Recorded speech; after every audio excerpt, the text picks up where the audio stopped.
Good morning and happy blessed Friday. The climate is heavy for some.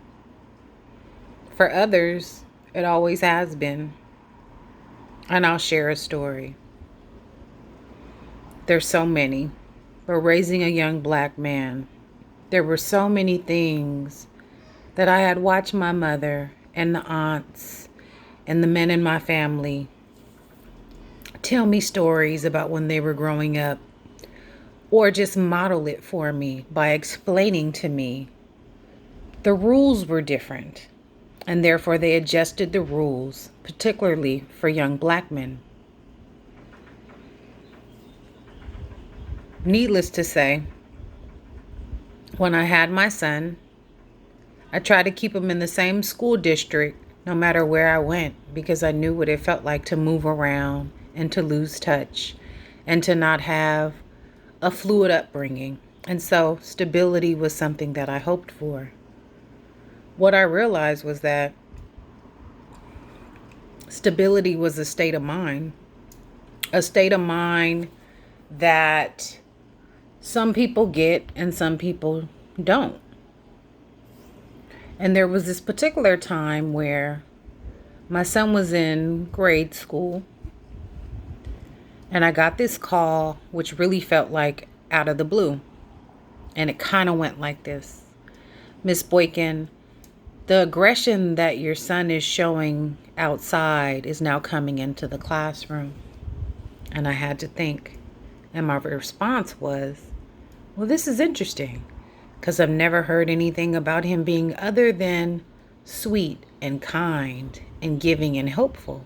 So where is this coming from? And back then I did a little research, and it pointed to around the age that he was at, and I received this call, that this was the time where when a young black man starts to get more physical and have all this energy and want to get it out, he is then labeled as dangerous or disruptive or harmful. In my heart of hearts, I knew my child, and I knew he was just a young boy who needed to get that energy out, so I wasn't buying it.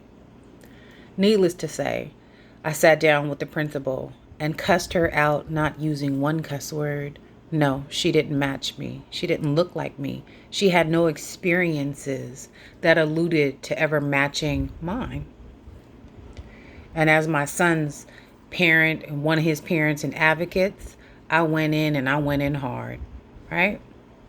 Fast forward, junior high school. I didn't know my son didn't know how to read music. What he would do was he would listen to it and play it by ear. One day he showed up to class, which was zero period, maybe 7 something in the morning, committed, still a kid, cutting up in class, and the teacher called him out in front of the class and embarrassed him. When I heard about it, I was pissed. Here I go, yet again, another conversation with someone who doesn't match me. By the time I finished that conversation, she said, Miss Boykin, I'm so sorry. Could you apologize for me? I said, you are, and no. I will not apologize for something you did. That is on you. Fast forward to high school. We encouraged our son that if he had any questions or concerns or needed any help, the right way was to wait after class and go to his teacher and ask for help, support, or ask questions around what he was doing wrong and what he could do better. After all, you're in school. It's the teacher's job to teach you. And if you don't understand something, well, take the matters into your own hands. And this is the introduction into the real world. Ask questions so you can get back on track. Well, as he's standing in line waiting to speak to his teacher, who didn't match him on any level, yells his name out while other kids are waiting in line after school to speak to him in private. Instead of him waiting for my son to come to him, he wants to know why he's there. What did he need? My son responds, I'll wait. No, tell me now, was the response. Embarrassed, like most kids would be being called out in front of their peers. says never mind, and walks away. On his walk out, the teacher follows him.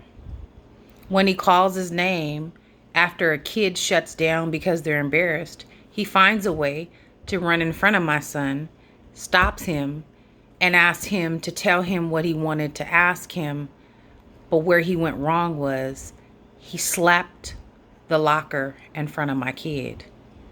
And when my son told me this, I was pissed. I said, he did what? He said, Mom, he got in front of me and he hit the locker really hard. So I said, okay. So the locker was what? A representation of what? The infliction of some kind of power over a child. The unfortunate part is not just young black boys, but young black girls we have to raise to be wiser, more vigilant, and more understanding. We have to teach them that they can't make the same mistakes as other kids make because they're not viewed as children. And what that means is all kids are still developing mentally, spiritually, physically. But for some reason, black kids aren't given the same benefit of the doubt. They're not given the same understanding that, oh, kids are silly, kids do stupid things. No, they're seen as adults. And only adults in the eyes of people who can passionately understand the kid is still developing. Instead, they get caught up on a formality. The way their hair looks, the color of their skin, the tone of their voice, the frustration and anger that all kids mostly carry around. But our kids aren't allowed to express anger. Our kids have to be given scenarios of what it looks like if they don't do certain things. And one thing I always taught my son is you walk in a room, you hold your head up high, because not only do you belong to be here, you deserve to be here. And we pay for these people to teach you. And at any given time, if something is not sounding right or feeling right, ask questions. And guess what? You got the baddest mama and daddy on the planet of the earth, because if something doesn't go right, we got your back. That's just us.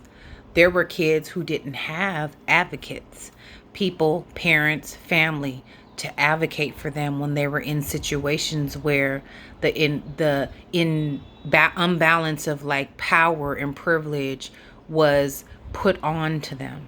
And I say this, yeah, people are nervous right now. People are minimizing it to looting. People are fearful because now people are angry and they're expressing that anger. But think about the centuries of folks being killed because they believe in something greater, that they have a desire to be treated as everyone else. And the first thing that comes to mind is, let my people go. Let my people go. Let my people free. Let my people free. It isn't right. It never has been right. And then to have us in systems where there is no balance, and it isn't just, and it isn't fair, that someone who doesn't look like me or my son or other people that represent us can show up comfortably in their own skin and express discomfort, uneasiness, frustration, irritation, and be considered, whereas our voices are second guessed, or people try to silence us. If you want to know how you can help dismantle the system, dismantle the system in ways in which you go to work every day comfortably and nobody questions anything, that people are okay with inflicting harm and pain and dis-ease onto other people who are asked to internalize the stress and frustration of not being able to show up and be themselves, their authentic selves, and having to hold in, and holding in over any period of time creates disease, dis-ease. It's no wonder that this virus is attacking immune systems of people who are oppressed, underprivileged, seen as less than. Well, guess what? You're not. You're not oppressed. You're not less than. You're a God's people. Let my people free. Thank you for listening. I love you. Happy Blessed Friday.